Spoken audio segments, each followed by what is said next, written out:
All right, so the shilling is steady, obviously buoyed by monetary policy and the rise in interest rates.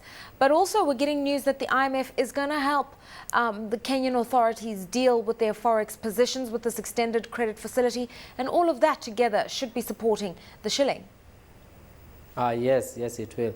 We just had the IMF are going to disperse 144 million to the CBK forex reserves. What this means is that the reserves have climbed to about 3.9 billion, and it gives the CBK room to come in with attractive interest rates for repos, so that the banks can use can use these repos for the short-term period instead of lending to each other.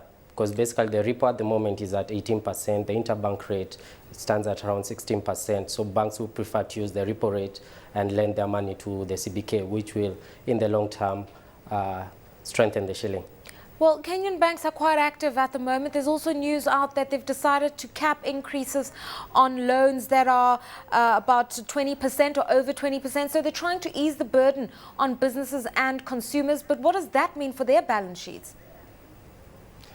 They will definitely take a hit, not only on their balance sheet, but also on their profits. This is a good step by the Kenya Bankers Association, showing that they're sensitive to the common man's plight. And we expect a decline in Q4 profitability in the banking sector. All right. Meanwhile, I mean, as we talk about a steady shilling, which is at 88 today, we do know that energy costs have started to decline. In the midst of this high inflation at over 19%, what does it mean, a stronger currency for just managing costs for the ordinary man or woman in the street?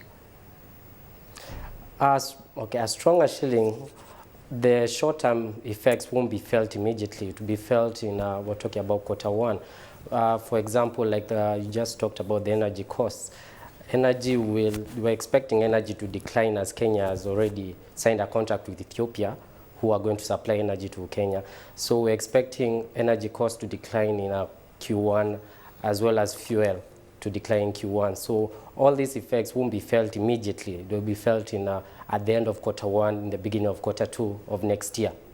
What do you make of authorities' decision not to go to the international markets with the sovereign bond next year?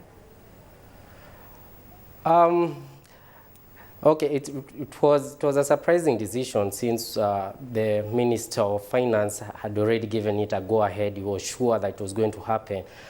But looking at it, they are going to the rates which they are going to get if they went ahead with the Eurobond would have been the same rates they have gotten if they borrowed from the commercial banks locally and also internationally. So there's no difference from shelving the idea till next year and going into international to borrow from the international banks. All right, let's go back to what's going on the equity side. And Sasini released their results. We do know that they're one of the larger of the agro-processing companies on the NSE, and to a large extent have been a market darling for much of 2011. What do you make of their full year results? Well, their results were shock. They were shock. They were a surprise to the market, as you can see from the performance of their stock today. Yeah. We did expect that Sasini would improve, but if you look at their results, there's a 60% decline in profit after tax. But if you look at the company performance compared to the group performance, the company performance is exemplary. It's doing really well, because if you look at the EPS from operating activities, it actually increased. The thing that let them down was the biological assets. That's what brought down their profit margin. If you look at the EPS from the biological assets, it drastically decreased, pulling down on the profit after tax, basically. Okay, so as they head into a new year, the rains have come, so the environmental conditions should have improved. Will tea and coffee prices stay buoyant?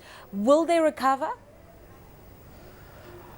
We're all crossing our fingers that they will recover. We're all crossing our fingers that because of these short rains, we're going to feel the effects in hopefully February. We don't expect that.